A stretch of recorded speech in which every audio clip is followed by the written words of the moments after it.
प्रिय विद्यार्थियों, नमस्कार।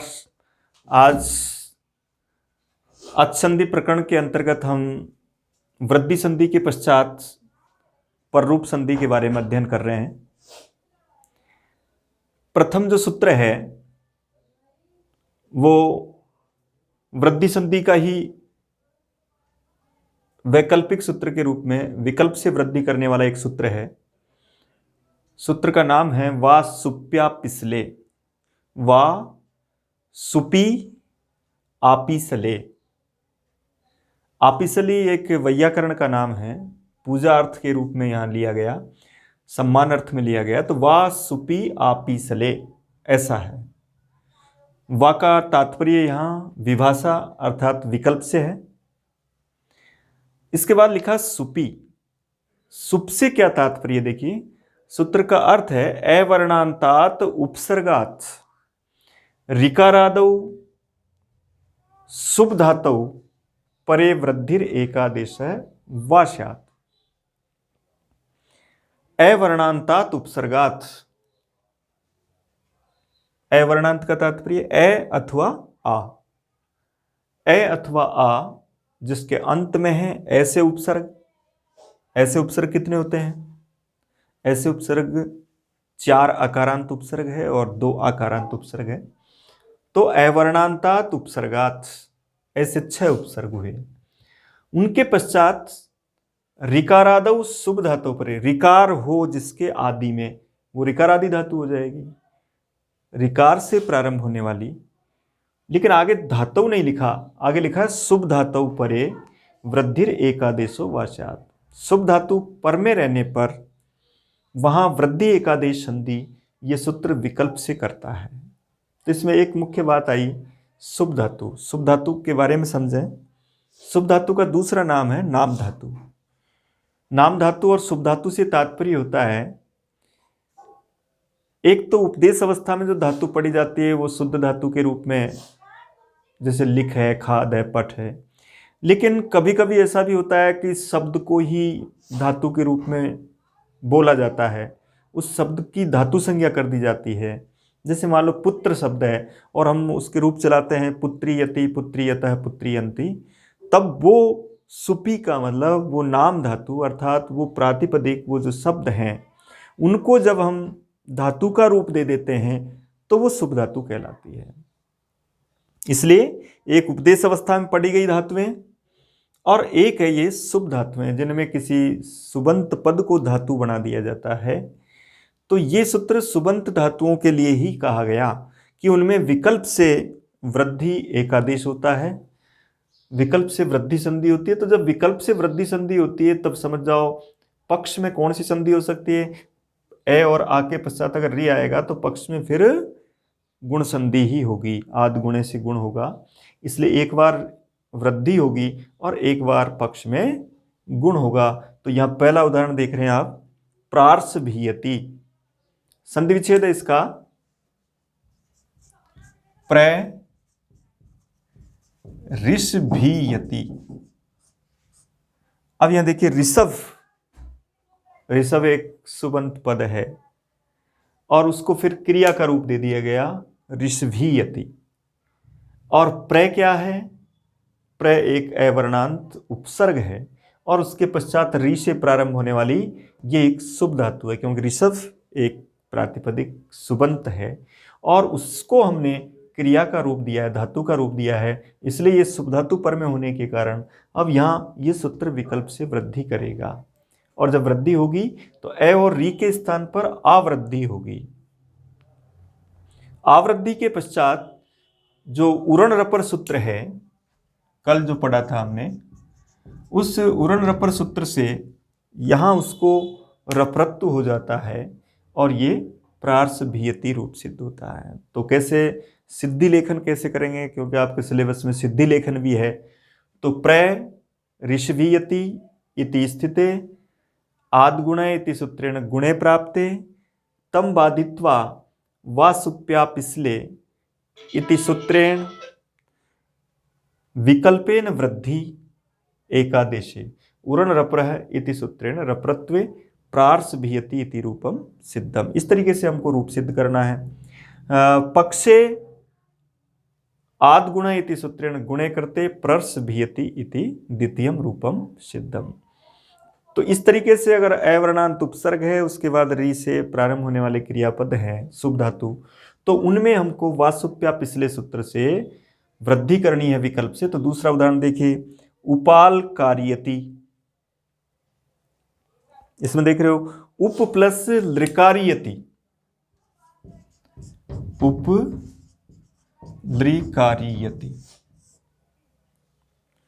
अब देखिए यहां अवर्णांत उपसर्ग है और उसके बाद लृ, क्योंकि री और लृ की सवर्ण संज्ञा होती है। री लृ वर्णयोर मिथय सावर्ण्यम वाच्यम। री और लृ सवर्ण माने गए, और जब सवर्ण मान लिया गया तो यहां भी ऋकार आदि धातु मान ली जाएगी। और इसको जब वृद्धि करेंगे वासुप्या पिछले सूत्र से, तो इसको आवृद्धि होगी। लृ होने से ये उरण रपर सूत्र से लप्रत्व हो जाएगा, और यहाँ उपाल कार्यति इति प्रथमम रूपम सिद्धम। और जब इसको वृद्धि नहीं होगी विकल्प से, पक्ष में इसको गुण होगा, और फिर वही लप्रत्व होकर के उपल कार्यति। तो ये यहाँ ये दो रूप सिद्धियां दी गई है। इस तरह की समस्त ऋकार से और लृकार से प्रारंभ होने वाले जितने भी क्रियापद शुभ धातु के आएंगे, वह हमको दोनों तरीके से लिख सकते हैं। उसको हम वृद्धि के रूप में भी उसका प्रयोग कर सकते हैं और गुण के रूप में भी उसका प्रयोग कर सकते हैं, लेकिन सबसे पहले उसको वृद्धि के रूप में प्रदर्शित किया जाता है। इसके बाद देखिए, तो यहाँ ये ऋकारादौ जो लिखा है, अवर्णांतात उपसर्गात ऋकारादौ शुभ धातु परे वृद्धि एकादेश व्यासात। तो यहाँ क्या करता है ये सूत्र, किसका विधान करता है विकल्प से, वृद्धि का विधान करता है। तो दो बात याद रखेंगे, एक सूत्र का अर्थ पूछ सकता है तो ये लिखें, और जब रूप सिद्धि आए तब आपको ऐसा करना है। इसके बाद दूसरा देखिए सूत्र, दूसरा सूत्र अब हमारी पररूप संधि प्रारंभ होती है, और सूत्र का नाम है एंगी पररूपम। इसमें देखिए आप अवर्णांतात उपसर्गात, बिल्कुल वो का वही लिखा है, अवर्णांतात उपसर्गात, आगे लिखा है एंग आदौ धातौ परे पररूपम एकादेशो स्यात्। अवर्णांत उपसर्ग की यहाँ भी आवश्यकता है, लेकिन यहाँ जो धातु है वो एंग आदि होनी चाहिए। एंग आदि से तात्पर्य समझ गए आप, एंग में कितने वर्ण आते हैं, दो आते हैं, ए और ओ। उनके पर में रहने पर, धातु रूप पर में रहने पर उसको पररूप एकादेश होता है। तो आप देखिए यहाँ भी पहला उदाहरण देखा, जैसे हमने प्रेजते लिखा है। अब पूछा जाता है प्रेजते का संधि विच्छेद क्या है, प्रेजते का रूप सिद्धि किस तरीके से करेंगे। तो प्र एजते, एजरी कंपने धातु है, तो प्र एजते, यहां देख रहे हैं आप प्र अवर्णांत उपसर्ग है, और इसके बाद एजते एंग आदि धातु है, इसलिए यहां वृद्धि रेचि से जो वृद्धि प्राप्त होती है उसको बाध करके एंगी पररूपम सूत्र से हम पररूप करेंगे, और ए और ए के स्थान पर ए पररूप होकर के प्रेजते इति रूपम सिद्धम। तो यहाँ ये भी जानना जरूरी है कि कौन सी संधि किस संधि को बाध रही है, यानी दूसरी संधि भी वहाँ प्राप्त हो रही है, और उसमें आप देख रहे हैं कि यहाँ प्र एजते में वृद्धि भी प्राप्त हो रही है, तो उस वृद्धि को बांधेंगे हम। तो प्र एजते वृद्धि रेचि इति सूत्रेण वृद्धि प्राप्ते तम बाधित्वा एंगी पररूपम इति सूत्रेण पररूपे करते प्रेजते इति रूपम सिद्धम। इसी तरह दूसरा उदाहरण है इसका, उप ओसति। यहां भी देखिए अवर्णांत उपसर्ग है, और उसके बाद ओस्ति जो क्रियापद है वो ओ एंग के अंतर्गत आता है, इसलिए एंग आदि में है, इसलिए यहाँ जो वृद्धि प्राप्त होती है वृद्धि रेचि सूत्र से, उसको बाध करके हम एंगी पररूपम इस सूत्र से पररूप करेंगे, और इस तरीके से उपोस्ति रूप सिद्ध होगा। तो प्रेजते उपोस्ति। अब देखिए कल हमने एक सूत्र पढ़ा था एते धत्युट्सु, केवल इनको रटना मात्र नहीं है, समझना भी है, क्योंकि जब आपसे ये कहा जाए कि जब प्र एजते में आप पररूप करते हैं तो प्र एति में आप क्या करेंगे? तो यहां दोनों को देख करके यही उत्तर प्रतीत होता है कि यहां भी उपसर्ग है, ये भी ए से प्रारंभ होने वाली धातु है, तो ऐसी स्थिति में यहां ऐसा क्यों नहीं कर देते? इसी तरह जैसे एक दूसरा उदाहरण लिखा, उप एदते, तो यहां भी एंगी पररूपम सूत्र पररूप क्यों नहीं कर रहा है? तो इसका कारण है क्योंकि वहां जो सूत्र है एत्ते दत्युत्सु जो कल पड़ा था वो इस सूत्र का बाधक सूत्र है, वो इसको तो बाधता है पुरस्तात अपवाद न्याय से, लेकिन ओमांगोश्च सूत्र को नहीं बाधता है। इसलिए इस सूत्र से प्राप्त होने वाले कार्य को एत्ते दत्युत्सु सूत्र बाध देगा। तो देखिए पाणिनि के सूत्रों का एक वैज्ञानिक क्रम किस तरह का है, देखिए आप कि वृद्धि रेचि सूत्र जो वृद्धि कर रहा है उस वृद्धि को एक सामान्य सूत्र बनाया और उस वृद्धि के अंतर्गत जितने भी उदाहरण आए वहां वृद्धि रेचि से सिद्ध किए। लेकिन अब जैसे ही बारी आई किसकी, एंगी पररूपम की, तो एंगी पररूपम ने वृद्धि रेचि को बाधा, क्योंकि यहां वृद्धि रेचि से वृद्धि प्राप्त हो रही थी, उसको इसने बाध दिया और इसको बांधने के पश्चात एंगी पररूपम से पररूप हो गया। लेकिन अब याद रखिए एत्ते दत्युत्सु जो सूत्र वृद्धि करता है वो इसको भी बाधता है एंगी पररूपम को, इसलिए ऐसी स्थिति में हम प्रएति उपेति अथवा उपेदते इनमें पररूप नहीं कर सकते, इनमें हम क्या करेंगे, वृद्धि करेंगे। तो उस सूत्र को एंगी पररूपम बाधता है, एंगी पररूपम को एत्ते दत्युत्सु सूत्र बाधता है, लेकिन वो सूत्र ओमांगश्च जो आगे आएगा हमारी पररूप संधि में उसको नहीं बाध सकेगा। इसलिए ये दोनों रूप सिद्धियां आए उनको हमको इस तरीके से करना है। अब देखिए एंगी पररूपम सूत्र में एक वार्तिक है, एवे चा नियोगे, यानी एव का प्रयोग अगर अनियोग अर्थ में होता है तो उसमें भी पररूप संधि होती है। तो यहां देखिए क्वेव लिखा है तो क्व एव। अब यहां जो क्व के पश्चात जो एव लिखा हुआ है ये एव अनियोग अर्थ में है, नियोग अर्थ में नहीं है। अनियोग से तात्पर्य अनिश्चित अर्थ में है, नियोग का अर्थ निश्चित अर्थ में होता है। तो क्व एव का अर्थ है कहाँ भोक्ष्यसे यानी भोजन करोगे। तो ये एक प्रश्नवाचक चिन्ह है और प्रश्नवाचक चिन्ह के रूप में ये अनियोग दर्शा रहा है, अनिश्चितता दर्शा रहा है कि किसके घर भोजन किया जाएगा। इसलिए यहाँ इसमें क्व एव, एव का प्रयोग जब अनियोग अर्थ में होता है तब उसमें हम पररूप संधि करते हैं, इसलिए क्वेव होगा। लेकिन अगर यही बात नियोग अर्थ में हो जाए तो वहां हम इस तरीके से वृद्धि ही करेंगे। जैसे प्रश्न आया कि भाई तस्य एव में क्या होगा, क्या एवे चानियोगे सूत्र के एवे चानियोगे वार्तिक के आधार पर क्या पररूप संधि वहां होगी, नहीं होगी? तो तस्येव का अर्थ है उसके यहाँ, इसका मतलब उसके यहाँ का मतलब निश्चितता हो गई, नियोग हो गया। इसलिए नियोग होने के कारण इसमें हम पररूप नहीं कर सकते, इसमें हमको वृद्धि करनी होगी। इस तरीके से हम एव के प्रयोग को भी देख सकते हैं कि एव अनियोग अर्थ में होने पर वह पररूप होगा। अब देखिए इसके बाद अगला जो सूत्र पढ़ रहे हैं हम, उस सूत्र के अंतर्गत एक सूत्र है अचोन्त्यादिटी। इसका अर्थ है ये एक संज्ञा विधायक सूत्र है, वो सूत्र विधान कर रहे थे, विधि सूत्र थे, और ये है संज्ञा विधायक सूत्र। क्या टी नाम की एक संज्ञा करता है, कब होती है? देखिए अचाम मध्य यो अंत्य स आदिर यस्य तत्र टी संज्ञम स्यात्, यानी अचों के बीच में, अचों के बीच में जो अंतिम अच होता है वह जिसके आदि में रहे वह पूरा भाग टी संज्ञक कहलाता है। जैसे एक उदाहरण लिखा मैंने, जैसे मान लो ये राजन शब्द लिखा हुआ है,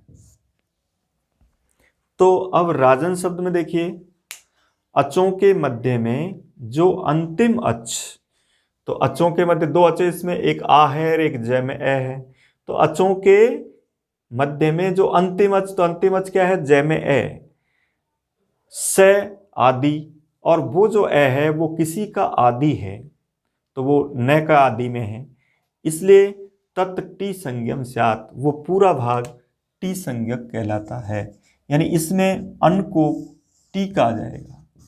टी का मतलब है किसी भी शब्द के जितने भी अच है उन अचों में जो अंतिम अच है, उस अंतिम अच, वह अंतिम अच उस जिसके आदि में है वो पूरा का पूरा तत् यानी वह पूरा टी संज्ञक कहलाता है। इसलिए इसमें अन को टी कहा जाएगा। इस तरीके से अब इस सूत्र को यहाँ इसलिए लिया गया क्योंकि पररूप संधि में कुछ इस वार्तिक के आधार पर कुछ ऐसे शब्द भी आएंगे जिनमें व्यंजन सहित स्वर होगा, स्वर के पश्चात एक व्यंजन होगा और वहाँ उस पूरे भाग को टी मान करके पररूप संधि का प्रयोग किया जाएगा। इसलिए उनको देखते हुए यहाँ अचोन्त्यादि टी सूत्र को टी संज्ञा के रूप में इस जगह पर रखा गया। तो अब एक वार्तिक आई, सकंदवादिषु पररूपम वाच्यम। पाणिनि के मतानुसार एंगी पररूपम सूत्र से पररूप संधि हो रही है और आगे एक सूत्र और होमांगोष्ठ सूत्र आएगा, उन दोनों से उसने पररूप संधि को दर्शाया है। लेकिन जब कात्यायन ने उस पर कुछ शोध किया है, कुछ विचार किया है, तब उसमें उसका जो परिशीलन किया उसने पाणिनि के अष्टाध्यायी का, तब उसने पाया कि कुछ ऐसे शब्द छूट गए हैं जहां पर भी हमको पररूप संधि करनी है। इसलिए सकंदवादिषु पररूपम वाच्यम इस वार्तिक में उसने कुछ शब्द गिनाए, लेकिन ये परिगणन नहीं हुआ। कारण क्योंकि ये एक आकृतिगण मान लिया गया और आकृतिगण के अंतर्गत परिगणन नहीं होता है, आकृति से ही गिने जाते हैं, यानी आकृति के आधार पर उनको उसमें शामिल कर लिया जाता है। इसलिए सकंदवादिषु पररूपम वाच्यम जो वार्तिक है, इस वार्तिक का मतलब पहला शब्द सकंदु है, आदि में भी पररूप कहना चाहिए ऐसा कह दिया। और आकृतिगण होने के कारण इसमें शब्द भी बहुत बढ़ गए, और भी कई शब्द हो सकते हैं आकृतिगण के आधार पर। तो अब इसमें कुछ विशेष उदाहरण आए, जैसे पहला आया सकंधु लिखा है, तो अब देखिए सक अंधु, अंधु शब्द से तात्पर्य कूपः वर्तते, अर्थात कुएं को कहते हैं। तो शक देश विशेष का कुआं, शक लोगों का कुआं, इस तरीके से इसका अर्थ करेंगे। तो अब यहाँ देखिए ये ए है, शक के पश्चात ए, अचोन्त्यादि टी से इस ए की भी टी संज्ञा है और यहाँ टी संज्ञा होने के कारण ए और ए को यहाँ दीर्घ संधि प्राप्त हो रही थी, अक सवर्णे दीर्घ है, उस सूत्र से दीर्घ संधि प्राप्त हो रही थी, लेकिन उसको बाध कर सकंदवादिषु पररूपम वाच्यम इस वार्तिक के द्वारा यहाँ पर रूप किया जाता है। ए और ए के स्थान पर ए पर रूप, दूसरा वाला जो रूप है उसको स्वीकार किया जाता है और यहाँ सकंदु रूप सिद्ध होता है। इसी तरीके से दूसरा जो उदाहरण है कर्क के द्वारा बनाया गया कुआं, तो कर्क अंधु, यहाँ पर भी बिल्कुल दोनों एक जैसे हैं। तीसरा है कुलटा शब्द लिखा है, कुलेसु अटति, व्यभिचारिणी स्त्री के लिए इसका प्रयोग होता है। तो कुल अटा, अटति इति अटा, अटति का अर्थ है अटना यानी घूमना, जिससे आता है ना पर्यटन, परि प्लस अटन, अट धातु से, तो अटन का मतलब घूमने को कहते हैं। तो कुलटा यानी कुलेसु अटति, अर्थात कुलों में जो घूमने वाली, अर्थात व्यभिचारिणी स्त्री के लिए कुलटा शब्द का प्रयोग करते हैं। तो ये ए और ए यहाँ भी अक सवर्णे दीर्घ है, उस सूत्र से दीर्घ संधि प्राप्त हो रही है, लेकिन उसको बाध कर यहाँ भी सकंदवादिषु पररूपम वाच्यम इति वार्तिकेन पररूपे कृते कुलटा इति रूपम सिद्धम। इस तरीके से हमको इन प्रयोगों को रूप सिद्धि करनी है। पहले दीर्घ संधि प्राप्त करनी है अक सवर्णे दीर्घ से, और उसके बाद सकंदवादिषु पररूपम वाच्यम इस वार्तिक के द्वारा उसमें हमको पररूप करना है। इसके बाद देखिए एक वार्तिक और दी गई, सीमंतः केशवेशे, केशवेश अर्थ में बालों की स्थिति में यहाँ सीमंत शब्द बनेगा, सीमन अंतः, सीमंतोन्नयन संस्कार होता है केशों से संबंधित। तो केशवेश अर्थ में बालों को संवारने की स्थिति के अर्थ में सीमंतः, सीमन अंतः यहाँ पर पररूप माना जाएगा। स्पष्ट लिखा है इस वार्तिक में सीमंतः केशवेश, इस अर्थ में ही पररूप होगा। अगर ये अर्थ नहीं है तो फिर दीर्घ हो जाएगा सीमांत है, तब क्या बनेगा सीमांत।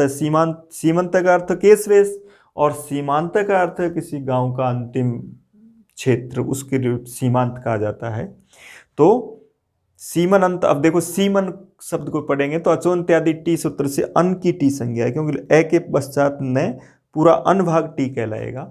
और ये अन भाग जब टी कहलाएगा तो जब सकंदवादिसु पररूपम वाच्यम सूत्र से हम पररूप करेंगे तो पूरे टी भाग को हटाया जाएगा और उसकी जगह उन दोनों की जगह पर पररूप हो जाएगा, उसके लास्ट वाला ए कर दिया जाएगा, तो सीमंत है। इस तरह का उदाहरण बनाएंगे। आगे लिखा फिर एक उदाहरण हो रहा है मनीषा। इसमें देखिए मनस ईसा बुद्धि को कहते हैं।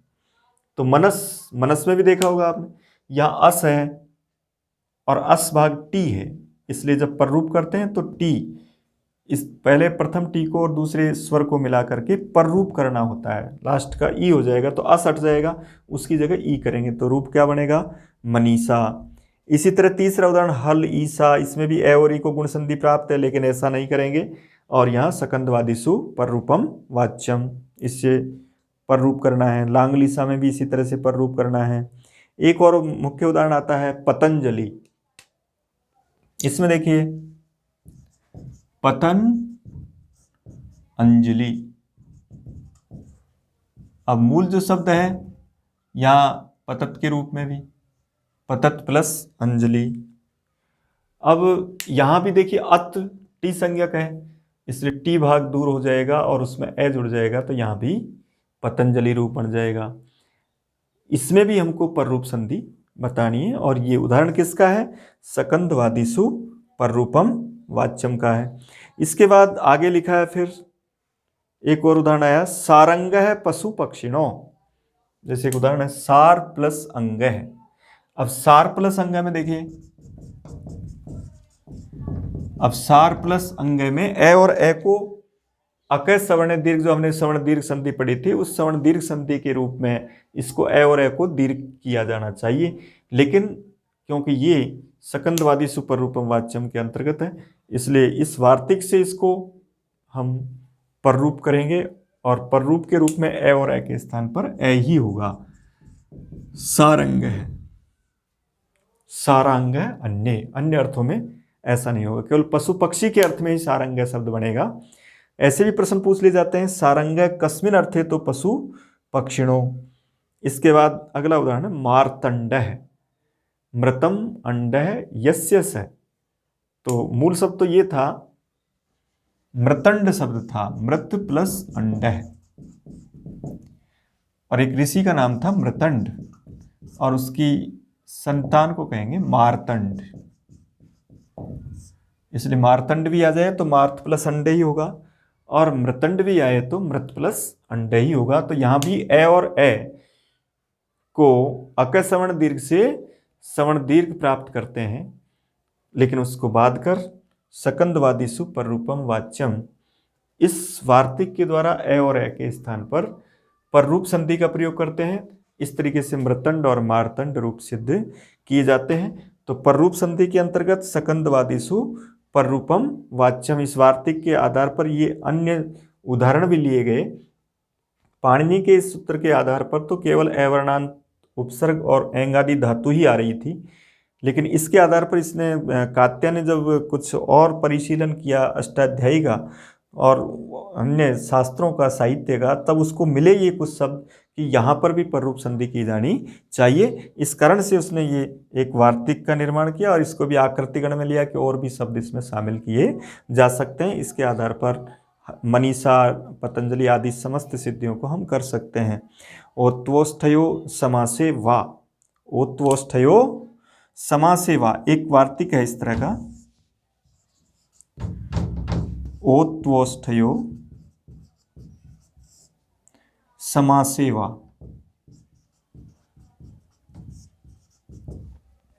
अब इसमें इस वार्तिक को भी पररूप संधि के अंतर्गत लिया गया कि यहाँ ओतु और ओष्ठ ये दो शब्द हैं, एक शब्द का नाम है ओतु और एक का नाम है ओष्ठ। ये कहा गया कि ओतु और ओष्ठ शब्द जब समास के अंतर्गत आए तो समास के अंतर्गत आने पर वहाँ उसको विकल्प से पररूप होता है, याद रखें, विकल्प से पररूप होगा, जब पररूप नहीं होगा तब वृद्धि भी होगी। विकल्प से पररूप का मतलब एक बार पररूप और एक बार वृद्धि होनी है। तो अब जैसे उदाहरण लिखते हैं अपन, एक लिखा जैसे स्थूल प्लस ओतु, तो अब ओतु शब्द आ रहा है पीछे, तो इसलिए ए और ओ के स्थान पर वैसे तो वृद्धि होनी चाहिए प्रथम में, लेकिन ओत्वष्ट समास सेवा वार्तिक कात्यायन की वार्तिक कहती है कि ओतु शब्द अगर पर में है तो विकल्प से पररूप हो जाएगा, इसलिए स्थूल ओतु पररूप का मतलब लास्ट वाले स्वर को प्रयोग करेंगे। इसी तरह जैसे एक उदाहरण आया, बिंब ओष्ठ है, तो बिंब ओष्ठ है, यहां पर भी ओष्ठ शब्द पीछे आ रहा है, इसलिए इसको हम पररूप करेंगे, एक मात्रा होगी बिंबोष्ठ के रूप में, और एक बार इसको वृद्धि करेंगे तो बिंबोष्ठ हो जाएगा। तो इस तरीके से ओष्ठ शब्द पीछे आए, पर में आए, तो वहां पर हमको पररूप करना है इस वार्तिक के द्वारा विकल्प से। एक बार पररूप हो जाएगा तो बिंबोष्ठ बनेगा, और जब पररूप नहीं होगा तो वृद्धि संधि हो जाएगी। इसी तरह ओतु शब्द जब पीछे आएगा तब भी वहां विकल्प से पररूप होगा, और एक बार पररूप नहीं होगा तो उसको वृद्धि हो जाएगी, औ भी होगा, यहाँ स्थूल ओतु भी हो जाएगा। इसी क्रम में एक बात ये आई कि इसमें लिखा है कि समास अगर नहीं लिखते, तो एक उदाहरण लिखा, तव ओष्ठ है, और उसने ये कहा कि तवोष्ठ है। यहां वार्तिककार ने जो समासे लिखा उसका क्या प्रयोजन है, समासे क्यों लिखा है इसमें? समासे लिखने पर पररूप हो जाएगा विकल्प से, तो वहां पररूप भी होगा और वृद्धि भी होगी। लेकिन अगर समास नहीं है तो ऐसी स्थिति में वहां पररूप नहीं हो सकता इस वार्तिक के द्वारा। इसलिए अब आप देख रहे हैं तव ओष्ठ तवोष्ठ, इसमें एक ही रूप बन रहा है, वृद्धि वाला रूप बन रहा है, इसमें पररूप का रूप नहीं बन रहा है। क्या कारण है? कि इसमें समास नहीं है, क्योंकि इसमें समास नहीं है, और जब समास नहीं होगा तो वहां पर हम उसको क्या करेंगे, उसको हम वृद्धि ही करेंगे अगर समास नहीं है तो, और समास है तो वहां पररूप और वृद्धि दोनों होंगे। इसलिए तवोष्ठ में देख रहे हैं आप, इसको वृद्धि की जा रही है क्योंकि इसमें समास नहीं है। कैसे पहचानोगे आप कि इसमें समास है या नहीं? क्या तरीका है कि बिंबोष्ठ में तो आपने कह दिया कि समास है, तवोष्ठ में कह दिया कि समास नहीं है, क्या विशेष बात दिखाई दे रही है? बहुत थोड़ा सा कठिन क्वेश्चन है। इसका मतलब यहाँ देखेंगे कि यहाँ समास नहीं है, कारण क्योंकि समास में जो पहला पद होता है उसका मूल शब्द आता है। जैसे बिंबोष्ठ में बिंब जो शब्द है ना, उसके साथ वहाँ विभक्ति हट जाती है, लेकिन यहाँ विभक्ति सुरक्षित है क्योंकि यहाँ युष्मत शब्द का तव शब्द आ रहा है, इसलिए तव शब्द षष्ठी का एक वचन है और षष्ठी के एक वचन को ही लिखा गया। इसका मतलब ये सामासिक प्रयोग नहीं है, ये समास के अंतर्गत नहीं है, और समास के अंतर्गत नहीं होने के कारण इसमें केवल वृद्धि का ही प्रयोग करेंगे। तो ये कारण है। प्रश्न आता है तवोष्ठ अत्र पररूपम कथम न भवति, तो क्या उत्तर होगा? अत्र समासः नास्ति, यहाँ पर समास नहीं है, इस कारण से यहाँ पर इसको पररूप संधि नहीं हुई। इस तरह के कई उदाहरण देखते हैं हम, जैसे वहां भी पढ़ रहा था अपन ने, जिसमें लिखा था ना दंतोष्टम वकारस्य दंतोष्टम, तो वहां भी देखा आपने वकारस्य दंतोष्टम कैसे लिखा हुआ है। वहां दंतोष्टम में वहां पररूप को ही दर्शाया गया है, होता तो वृद्धि भी है, लेकिन प्रथम स्थान पर पररूप को लिखा जाएगा क्योंकि वार्तिक का जो प्रयोजन है वो प्रस्तुत किया जा रहा है कि यहाँ पररूप का प्रयोग करेंगे। तो दंतोष्टम में ऐसा ही लिखा जाता है, उसमें कंठोष्टम भी ऐसे ही लिखा गया, पररूप का उदाहरण लिखा गया, उसमें वृद्धि का उदाहरण नहीं लिखा गया है। इस कारण से इस प्रकार से दंतोष्टम और बिंबोष्ठ आदि पहले हम पररूप का उदाहरण लिखते हैं। तो आज हमने ये पररूप संधि के उदाहरण पढ़े। एक सूत्र और है ओमांगोष्ठ, उसमें ओम और आंग, इस सूत्र को भी इसी के साथ देख लेते हैं कि यहाँ एक सूत्र ऐसा और पाणिनि का है ओमांगोष्ठ, इसमें लिखा है कि ओम और आंग इनके पर में रहने पर पररूप संधि होती है।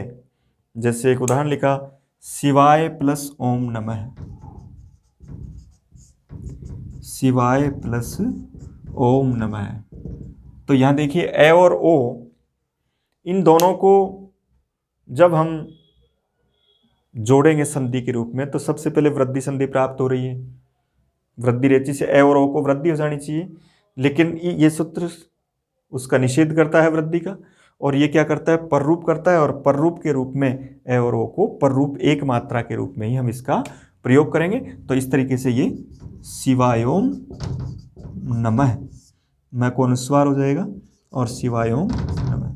इसी तरह शिव आ प्लस ई के रूप में शिवे ही, क्योंकि वहाँ आ है आंगोष्ठ, तो आंग के रूप में भी उसको पररूप संधि का प्रयोग करेंगे। तो शिवे ही जैसा उदाहरण भी इसके इसी तरह बनेगा। ठीक है, तो आज हमने ये पररूप संधि को पढ़ा है। इससे आगे की क्लास में कल हम इससे आगे के सूत्रों पर चर्चा करेंगे। धन्यवाद।